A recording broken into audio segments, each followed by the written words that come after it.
1장 17절에서 23절 말씀을 나누는데, 첫 번째는 우리가 아버지를 아는 지식에 지혜의 영과 계시의 영을 달라고 나는 너희들을 위해 기도하고 있다, 이렇게 얘기하고 있습니다. 지혜와 계시의 영을 주사 하나님을 알게 하시고 라고 번역을 했지만, 사실 정확한 번역은요, 하나님이 지식 안에서 지혜와 계시의 영을 주시기를 기도한다, 이렇게 되어 있습니다. 그러니까 우리가 지혜와 계시의 영에 대해서는 기도를 많이 하는데, 이 세상에서 우리가 성공하는 지혜나 또 우리가 이 세상에서 다뤄야 되는 문제들에 대한 계시를 얘기하는 것이 아니라, 제일 먼저 하나님을 아는 지식에 대해서 얘기하고 있습니다. 하나님을 아는 지식. 지혜의 영과 계시의 영은 조금 다릅니다. 거의 비슷한데, 지혜는 분별과 선택을 위해서 하는 겁니다. 올바른 선택을 할 수 있는 능력을 지혜라고 할 수 있어요. 계시는 뭐냐면요, 하나님으로부터 오는 지식입니다.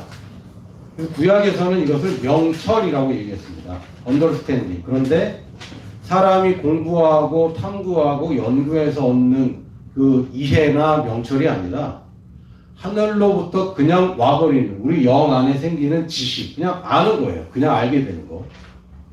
지혜는 지식과 상관없습니다. 그러나 계시는 지식이 돼버리죠.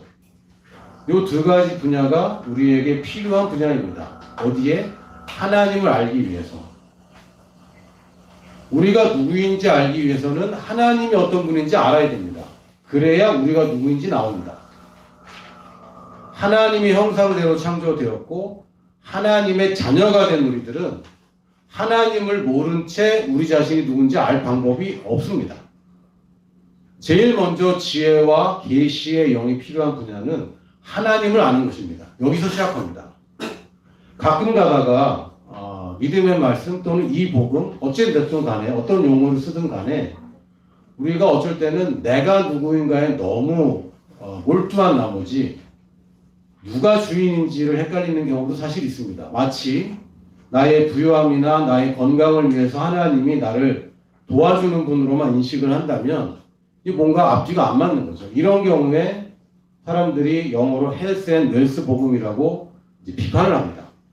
기복신앙이라고 비판을 듣습니다. 왜냐하면 하나님이 누구신지를 잃어버리고 내가 누구인지를 찾고자 하면 이거는 못 찾습니다. 제일 먼저는 하나님을 아는 지식에서 지혜가 있어야 됩니다. 아, 이것은 하나님의 성품에 맞아. 아, 이거는 하나님으로부터 올 수가 없는 거야 라는 지혜가 필요합니다. 여러분 인생 가운데 벌어지는 내가 버리지 않은 모든 일을 하나님께 탓할 수는 없습니다. 하나님께서 오는 것이 있고 아닌 것들이 있습니다. 하나님께서 주시는 것이 좋은 것들이 있고 하나님께로부터 오지 않은 시험들이 있습니다. 하나님은 우리를 시험하지 않습니다. 코로나로 시험하지 않고 경기로 시험하지 않고 다른 관계로 하나님 우리를 시험하지 않습니다. 지난주에도 말씀드렸지만 사랑하는 사이에서 시험하면 안 됩니다. 사랑하는 연인끼리 테스트하면 안 됩니다. 그거는 이제 안 하겠다는 얘기죠.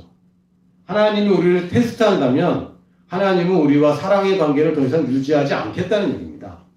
지금 사랑하지 않고 있고 앞으로도 사랑하지 않겠다는 얘기인데, 그런 걸 하나님이 나를 짐짓 시험하면서 이렇게 하면 어떻게 반응하나 보고 저렇게 하면 어떻게 반응하나 보고 이런 위기의 때에 어떻게 하나 보는 것은 하나님이 주시는 것이 아닙니다. 여러분 지혜를 발휘해야 됩니다. 하나님이 원하시는 것을 분별해야 됩니다. 우리에게 주어지는 좋은 것들이라고 다 최고라고 할 수는 없어요. 최고의 뜻이 있습니다.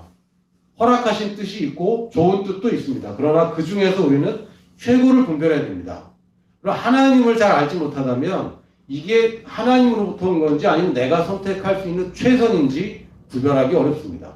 그래서 지혜의 영이 필요한 거예요. 또 계시가 필요합니다. 우리가 아는 것 대부분 과거의 경험에서 오는 것입니다. 나의 과거이든 다른 사람의 과거이든 선생님의 과거이든 책의 저자의 과거이든 다 과거로부터 온 거기 때문에 미래에 대한 보장은 전혀 없습니다. 과거에 이랬기 때문에 내일도 그럴 것이다. 누구도 그렇게 얘기할 수 없어요. 누구도 그렇게 얘기할 수 없어요. 또 내가 사람의 속이나 지금 세상에 돌아가는 모든 것을 알 수가 없습니다. 오직 하나님만이 알고 계시고 그 하나님께서 내게 알려줄 때 이것을 계시라고 하죠.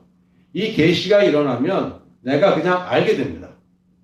믿으려고 애쓰는 단계가 아니라 그냥 알게 됩니다. 계시의 영이 임했기 때문에 이것을 우리가 추구해야 됩니다. 성경 공부도 해야 되지만 계시가 없는 성경 공부는 성경에 대한 잘못된, 어쩌면 사실은 배우지 말아야 되는 잘못된 지식들을 내가 가득 품을 수도 있습니다. 곤란해지는 거죠. 그래서 제가 배울 때만 해도 에듀케이션이 필요한 게 아니라 디에듀케이션이 필요하다는 말을 계속 들었습니다. 잘못 배운 것을 빼내야 되는 거예요. 왜 이런 일이 생깁니까? 계시의 영역이 아니라 지식의 영역에서만 하나님의 말씀을 받아들이는 겁니다. 계시가 일어나면 여러분의 인생이 바뀝니다. 그냥 내가 이거 해야 되는데 아니요. 계시가 일어나면 이것이 쉬워집니다. 제 얘기 하겠습니다. 제가 다이어트만 40년째 하고 있는데요. 다이어트 전문가입니다. 40년째 해오고 있기 때문에 제 다이어트 철학은 다이어트는 내일부터. 이게 제 철학입니다. 그런데 이게 계시가 일어나지 않으면 안 돼요. 해야 되는 건 알아. 그러나 어느 날 계시가 일어나서 내 몸이 얼마나 중요한가, 내가 얼마나 중요한 사람이고 그렇기 때문에 내가 담겨있는 이 몸도 얼마나 중요한가. 이 계시가 일어나면 여러분 건강을 추구하고 운동하고 식이요법 할 수밖에 없습니다. 근데 젊은 사람들이, 특히 어린 사람들이 왜 이걸 못하냐면요, 자기의 가치에 대한 계시가 안 일어나요. 여러분, 자기 자신에 대한 계시가 일어나면 연애를 함부로 하지 않습니다. 왜냐하면 나는 엄청나게 중요한 사람이기 때문에 이 사람하고 보내는 시간이 아까울 수가 있어요. 그걸 모르면 낭비합니다. 시간을 낭비합니다. 나이를 먹으면서 시간의 소중함에 대한 계시가 일어나죠. 시간이 빨리 지나가고. 그러나 여전히 나이를 아무리 먹어도 낭비하는 사람들은 있습니다. 여러분, 나이와 상관없이, 지금의 때와 상관없이 하나님이 누구시고 그래서 내가 누구인지가 정확한 계시가 일어나면요, 게으를 수가 없어요. 게으를 수가 없어요. 계시의 영역입니다. 영의 지식은 계시로만 우리에게 주어집니다. 그래서 우리 주 예수 그리스도의 하나님 영광의 아버지께서 지혜와 계시의 영을 너에게 주사 하나님을 알게 하시고, 이게 첫 번째고요. 두 번째가 뭐였냐면 너희 마음의 눈을 밝히사. 너희 마음의 눈이 밝아지면 뭘 하라는 거죠? 눈이 밝아져서 뭘 하라는 겁니까? 눈이 밝아져서 먹으라는 얘기입니까? 그건 아닌 것 같아요. 눈이 밝아져서 냄새 맡으라는 얘기도 아닙니다. 그건 코가 밝아져야죠. 눈이 밝아지면 뭘 하라는 얘기입니까? 보라는 얘기입니다. 이것은 비전에 관한 얘기입니다. 비전은 별거 아닙니다. 뭐냐면 하나님께서 내게 계획하신 거, 하나님께서 내게 주신 거, 하나님께서 지금 역사하시는 것을 내가 보는 것입니다. 단지 그냥 알고 그래 그렇다고 써 있어 이게 아니라, 그렇지, 하나님께서 나를 큰 일로 나를 부르셨어, 이 정도가 아니라 완성된 그림을 보는 것입니다. 이게 부르심의 소망입니다. 부르심의 소망은 내가 하나님이 날 뭘로 부르셨는지 무엇인지를 보는 게 아니라 그 부르심이 뭐든지 간에 그 부르심을 이뤘을 때의 그 그림을 보는 것입니다. 부르심의 소망이 내가 의사가 되는 거야. 아니에요. 그 수준이 아닙니다. 부르심은 의사일지 모르지만 부르심의 소망은 내가 의사로서 하나님의 일을 가장 잘하는 절정에 다다랐을 때, 그리고 완성했을 때, 이제는 이 땅에 살 필요가 없을 때, 모든 부르심을 완수했을 때의 그 그림을 보는 것입니다. 이 사람들은요, 이 부르심의 소망을 보게 되면 그냥 부르심만 찾아가는 정도가 아니라 완성된 그림, 이 비전을 보게 되면 여러분이 더 이상 불안해하거나 두려워할 이유가 없습니다. 지금의 처지와 상관없이 마지막 모습을 보면은 별 문제되지 않지 않습니까? 예전에 저는 나이가 많이 먹었기 때문에 여전히 저는 축구하면 2002년도 생각이 납니다. 동감하시는 분들은 나이 먹은 사람들인 거죠. 저는 여전히 박지성이 좋아요. 손흥민은 조금 잘 모르겠어요. 그렇습니다. 지금 축구를 좋아하는 사람은 아니기 때문에. 근데 그때의 그 아슬아슬한 거 막 있잖아요. 왜 아슬아슬합니까? 이기는지 지는지 모르기 때문에. 가끔 재방영을 해주는데 재방송을 봐도 재밌습니다. 근데 아슬아슬하진 않아요. 그렇지. 이때 위기가 왔지. 그러나 우리 이겼잖아. 즐기는 거죠. 위기조차도 즐깁니다.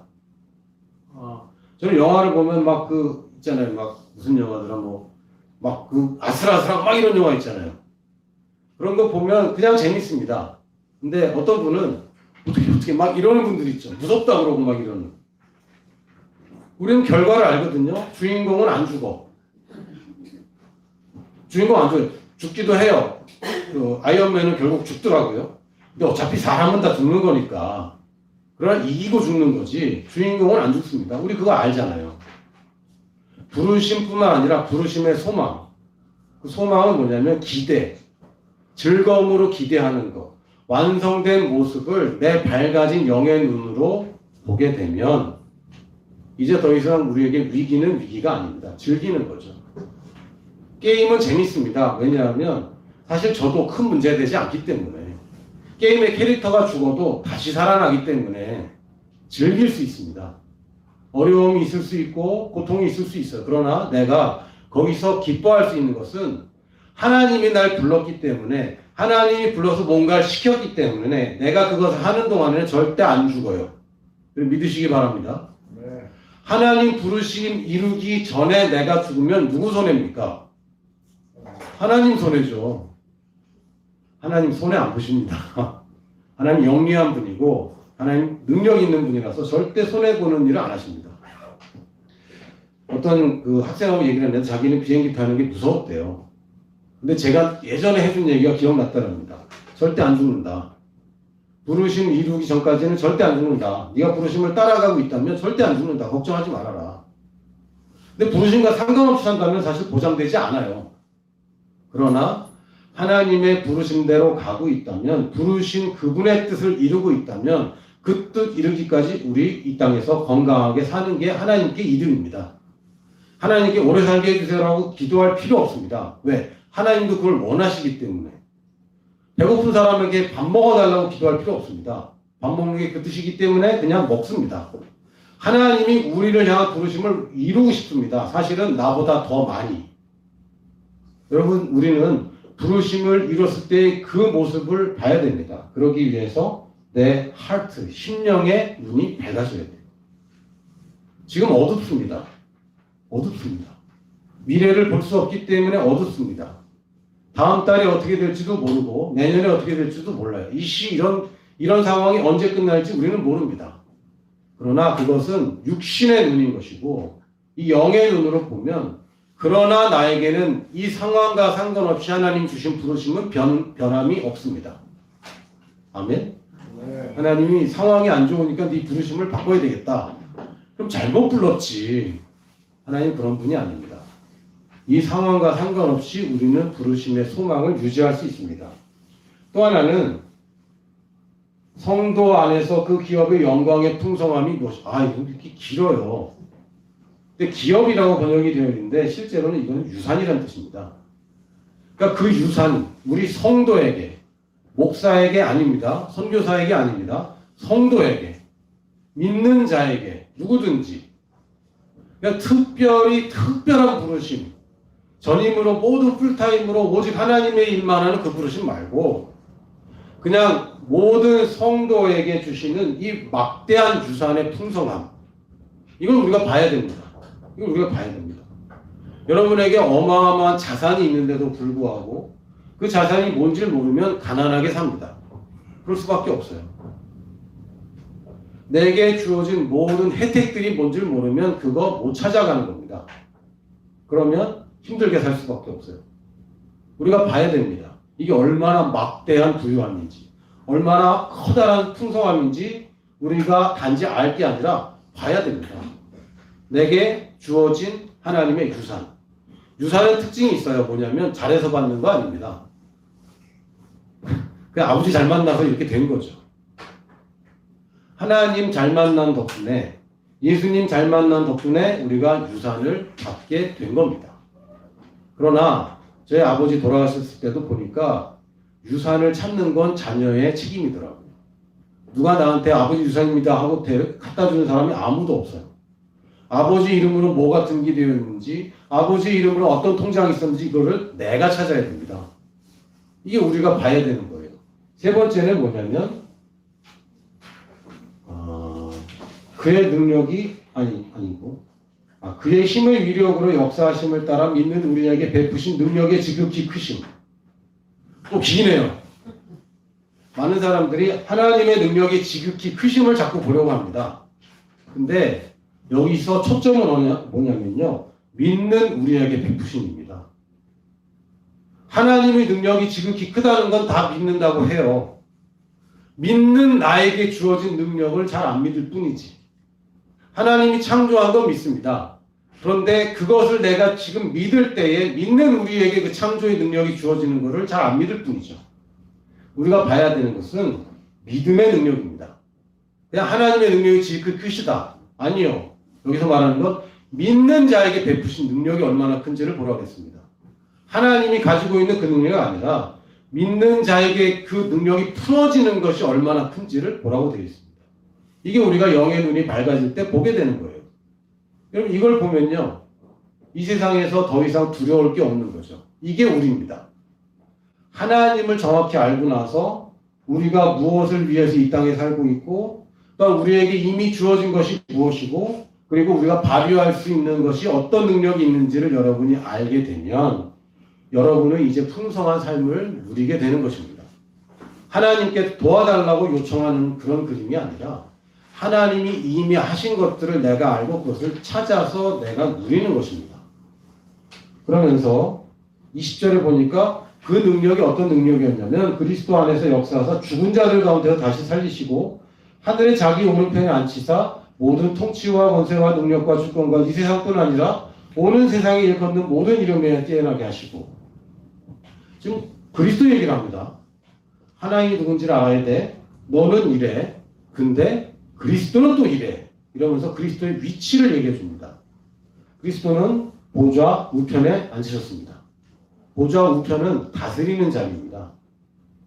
하나님이 다스리는 게 아니라 예수 그리스도가 다스립니다. 보좌 우편에서. 하나님은 아담을 만드시고 아담에게 모든 다스릴 권세를 주셨습니다. 그리고 그것을 하나님이 되찾아간 게 아니라 예수님이 찾아갔습니다. 맞습니까? 그래서 우리는 하나님의 이름으로 기도하지 않고 예수님의 이름으로 기도합니다. 다스리는 자리에 앉으신 분이 예수님입니다. 예수님이 통치와 권세와 능력과 주권 다 비슷하지 않습니까? 통치, 권세, 능력, 주권 쉽게 얘기하면 다스림입니다. 다스리는 모든 능력, 다스리는 권리, 다스리는 권세, 다스리는 힘 이것을 주님이 다 가져가셨습니다. 다른 성경에서는 하늘과 땅에 있는 모든 권세를 내게 주셨으니 이렇게 표현했습니다. 하늘의 권세는 하나님께 있었고 땅의 권세는 마귀가 아담을 속여서 탈취했었습니다. 예수님이 정복하셨고 이기셨고 죽음과 마귀와 모든 죄와 저주를 이기신 후에는 땅의 권세도 예수님이 다 가져가셨습니다. 그래서 이제 하늘과 땅의 모든 권세라서 남아있는 권세는 아무것도 없습니다. 모든 권세는 예수님 주님께서 다 가지셨습니다. 그러므로 너희는 가서 이렇게 말씀하시는 거죠. 이게 없이는 우리가 이 땅에서 승리한다는 보장이 없습니다. 창세기 1장 27절 28절에 보면 하나님이 형상대로 사람을 창조하시고 내가 누구인지 그리고 그들에게 복을 주시며 내가 무엇을 가졌는지 그리고 생육하라 번성하라 땅에 충만하라 정복하라 다스리라 5가지 미션을 주셨는데 주님이 5가지 미션을 완성하셨습니다. 생육하고 번성하셨어요. 주님이 첫 번째 씨앗이 되셔서 제자 만드는 제자들을 삼으셨습니다. 생육하고 번성하셨습니다. 땅에 충만하도록 빈 곳을 채우도록 모든 민족에게 가라고 제자들에게 명령하셨습니다. 그리고 정복하셨습니다. 정복하셔서 이기시고 승리하셨고 이제는 다스립니다. 이 5가지 미션을 주님이 다 이루셨기 때문에 이제 주님은 오직 다스리는 위치에 가 계신 것이고 이 다스리는 분이 계시기 때문에 우리가 미션을 이룰 수 있게 되었습니다. 그래서 우리는 가장 높은 이름 예수라는 이름을 우리가 부여받았습니다. 대통령보다 높은 이름, 누구보다 높은 이름, 지금껏 존재했던 어떤 왕보다 높은 이름. 이 세상에 이름이 있는 것이라고는 예전에 있었던 이름 중에, 지금 있는 그 이름 중에, 앞으로도 있을 어떤 이름보다 높은 이름을 예수님이 이미 가지셨습니다. 하나님은요? 하나님은 이름이 없잖아요. 이름이 있는 것이라고는 예수님이 가장 높은 이름입니다. 근데 그 이름을 우리 보고 사용하라고 하셨습니다. 예수님은 만물 위에 군림하고 계십니다. 만물 위에 계십니다. 근데 여기서 끝나는 게 아니라 그러면서 교회의 위치를 다시 얘기해 주십니다. 아까는 각 사람의 얘기인데 이제는 교회의 얘기입니다. 22절에 또 만물을 그의 발 아래 복종하게 하시고 그를 만물 위에 세상을 관여하는 것은 교회입니다. 그래서 여기에 비밀이 있는데 사람들이 교회 생활에 대해서는 많이 중요성을 부여하지 않는 분들도 있습니다. 물론 교회라는 것은 전 세계 교회를 통틀어서 하는 얘기입니다. 어떤 특정 지역교회를 얘기하는 건 아니죠. 그럼에도 불구하고 지역교회를 통해서 하나님의 교회가 역할을 하는데 이건 뭐 같으냐면 손가락은 손에 붙어 있는 겁니다. 그냥 손가락이 몸의 경우는 없는 거예요. 그래서 지역교회의 역할은 전체 몸 중에서 또 부위, 또 이렇게 생각하시면 되겠습니다. 하나님께서 세상을 다스리고 싶어 하는데 이것은 개인 차원에서 하는 것이 아닙니다. 세상을 정복하고 다스리는 위치로 가는 것은 예수 그리스도의 권세가 사용되는 것은 교회를 통해서입니다. 그래서 굳이 주님께서는 하나님에 관해서 알아야 돼. 그리고 너희들은 이런 거야. 그리스도의 위치는 여기 있고 교회의 위치는 이거야 라고 이렇게 설명하시는 겁니다. 그래서 내가 누구인지 내가 누려야 되는 부분 없이 교회는 세상을 다스려야 돼 라고만 얘기해도 틀린 얘기입니다. 그거는 반쪽짜리 해야 되는 것만 잔뜩 얘기하는 것도 맞지 않습니다. 그러나 우리는 이렇게 살 수 있어. 우리는 이렇게 풍요롭게 살 수 있어. 건강하게 살 수 있어. 그러나 세상을 다스리는 일을 교회를 통해서 한다는 것까지 얘기해야 됩니다. 이게 교회입니다. 그래서 그리스도의 몸이라고 했는데요. 아까 말씀드렸지만 우리에게 예수님의 이름을 사용할 권세를 주셨다는 것은 우리가 대리인이 되었다는 것이고 여러분이 어떤 관공서나 은행에 가면 위임장을 받잖아요. 그 위임장을 이미 받은 겁니다. 위임장을 받았기 때문에 내가 가서 사인하는 모든 것이 그 사람이 직접 와서 사인하는 모든 것과 동일한 효력을 갖습니다. 이게 우리가 대리인입니다. 근데 대리인인데 교회가 대리인인 거예요. 개인이 아니라 교회를 통해서 예수님이 통치하시는 겁니다. 세상의 문제들과 세상의 빈 곳은 교회를 통하여 채우시는 겁니다. 그래서 우리가 개인적으로 선교를 하는 것은 사실은 성경에서 좀 벗어난 겁니다. 좋은 거냐? 좋은 겁니다. 그러나 올바른 거냐? 그때는 올바르다고 얘기가 어려운 거죠. 선교는 선교사가 하는 것이 아니라 선교는 성도가 하는 것이 아니라 교회가 하는 것입니다. 교회가 선교를 하는 것이고 그래서 우리가 뭘 해야 됩니까? 교회가 만물 안에서 교회는 만물 밖에 있는 거 아닙니다. 만물 아래에 있냐? 아니죠. 만물 위에 있죠. 교회 위치는 만물 위에 있습니다. 그러나 만물 안에 있어요. 교회는 이 힘들고 죄악되고 답이 없는 세상 속에 있는 것이 교회입니다. 거기서 빠져나와서 모여있는 게 교회가 아니라 그 속에서 사는 것이 교회입니다. 우리는 지금 예배드리러 모이기도 하고 집에서 또 온라인으로 예배를 드리기도 하는데 모였을 때가 교회가 아니라 세상에 들어갔을 때가 교회입니다. 우리의 믿음은 교회 안에서 우리 모였을 때 예배당 안에서 사용하기 위한 것이 아닙니다. 그게 아니라 우리의 믿음은 여기서 충전받고 말씀으로 차지받아서 세상에서 승리하기 위해서 우리가 교회로 모이는 것입니다. 교회에 모이는 것은 세상을 위해서 모이는 것이지 나를 위해서 모이는 거 아닙니다. 원래 본질적으로는. 그러나 교회에서 내가 약한데 어떻게 세상에서 내가 승리하겠어요. 그러나 교회의 존재 목적은 세상을 변화시키는 겁니다. 나를 변화시키는 건 아까 다 했어요. 성도들에게 주신 그걸로 내가 성장해 가는 겁니다. 그러나 세상을 향해서는 교회 차원에서 하는 것이고, 그러므로 교회는 병원이냐? 병원 같은 역할도 합니다. 그러나 군대에 있는 군병원입니다. 목적은 사람을 건강하게 만들 뿐만 아니라 이기게 하기 위해서 병원이 존재하는 겁니다. 학교냐? 그렇죠. 교회에서 배우는 게 많죠. 그러나 이것은 군사훈련소입니다. 배워서 이기게 하기 위한 것입니다. 우리는 공동체야, 아주 좋은 교제장이야. 맞습니다. 그러나 이것은 내무반이에요. 전우회를 가져서 협력하여 이기게 하는 것입니다. 교회는 이기기 위해 존재하는 것이고 세상을 정복하고 다스리기 위해 존재합니다. 그러면 우리가 교회가 하는 일들은 세상을 다스리는 것이지, 우리 가운데 시험하고 우리 가운데 상처받고 우리 가운데 용서하고 아주 열심히 하죠. 상처 주고 용서하는 일들을 굉장히 반복적으로 열심히 하고 있다면 이 군대는 이길 수가 없는 교회. 능력이 있냐? 능력이 있습니다. 지위가 높냐? 높습니다. 만물 위에 있기 때문에. 때로는 수도원 운동이 있었습니다. 또는 지금도 어떤 종교는 산에 들어가 있습니다. 세상과 격리되는 것이 마치 고상한 것이라고 착각하기도 하는데, 우리 교회는 세상과 격리되는 거 아닙니다. 만물 안에서 만물을 충만케 하신 이의 충만입니다. 굉장히 어렵죠? 만물도 우리가 잘 안 쓰는 얘기고, 충만하게 하는 충만이래. 이게 뭐죠 도대체? 쉽게 얘기하면 모든 민족에게 복을 끼치기 위한 복의 근원입니다. 내가 그 복이 뿜어져 나오는 바로 그 구멍이에요. 나에게서 복이 뿜어져 나오는데 이건 나 먹으려고 나오는 게 아니라 나를 채울 뿐만 아니라 흘러 넘쳐서 다른 빈 곳을, 많은 곳을 적시는 것입니다. 이게 우리 교회입니다. 우리 주변의 이웃들을 우리가 정복하고, 이제 또 어디서 이렇게 또 따면은 되게 곤란해지는데, 우리가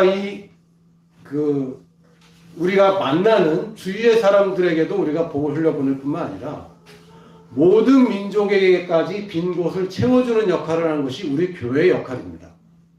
단지 우리 세계만 채우는 게 아닙니다. 아브라함이 살던 곳에서 제일 먼저 해야 되는 것이 뭡니까? 떠나라는 것입니다. 내가 지금 있는, 내가 만나는 이 삶의 바운더리를 벗어나야 됩니다. 그러지 않으면 온 땅이 채워지는 것은 영원히 불가능합니다.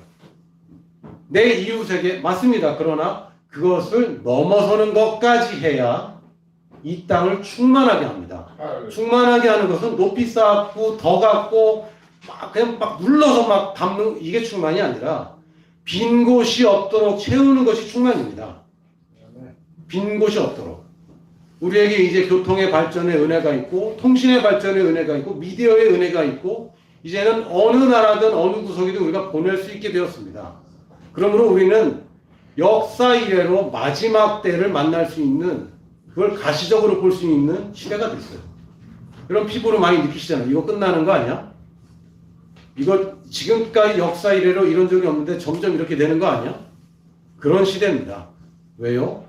모든 민족이 이제 빈틈없이 주님의 복음을 채울 수 있는, 그것을 가시적으로 볼 수 있는 세대가 되었습니다. 우리 지금 마지막 때에 살고 있습니다. 드디어 우리가 할 수 있게 되었습니다.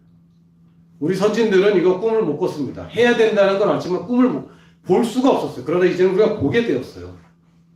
이제는 전 세계 방방곳곳을 집에서 볼 수 있는 시대가 되었고, 내가 가지 않아도 그 사람들과 소통할 수 있는 시대가 되었기 때문에 이제는 모든 민족에게 복음을 전할 수 있는 그림을 우리가 그리게 되었고, 우리가 그리기 시작하면 수일 내로 그것은 완성됩니다.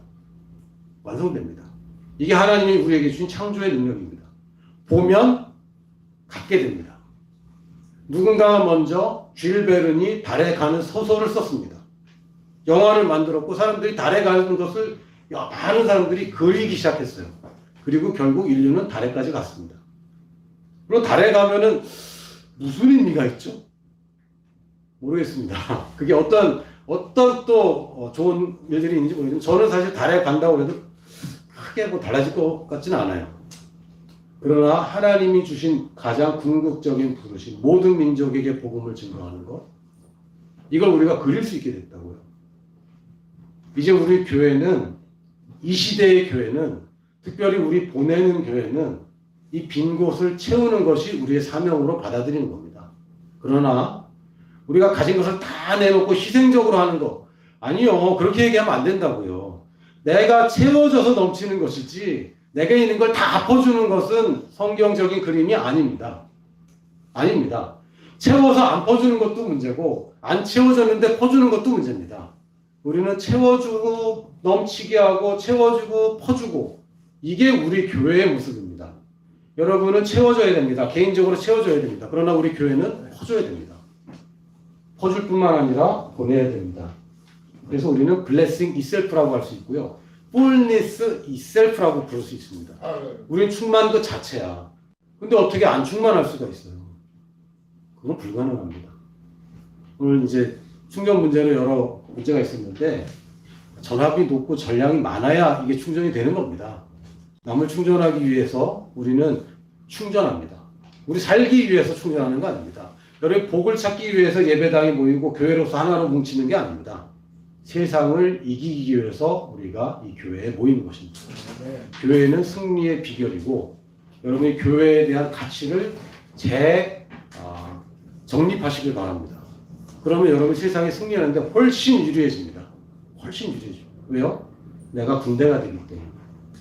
개인으로 싸우던 방식에서 벗어나서 이제 교회가 싸우는 방식으로 가야 됩니다. 한 비전 안에서 한 목적을 두고 같은 싸움을 하기 시작하십시오. 그래서 교회는 예배 드리는 것뿐만 아니라 작은 그룹이 모이는 게 더 중요하게 되는 겁니다. 왜? 그래야 한 마음으로 우리가 구하기 때문에 각 사람 향해서 같이 구할 수 있고 우리 셀의 공동체의 비전을 같이 이룰 수 있기 때문에 할렐루야 축복합니다. 교회는 비밀입니다. 놀라운 비결입니다.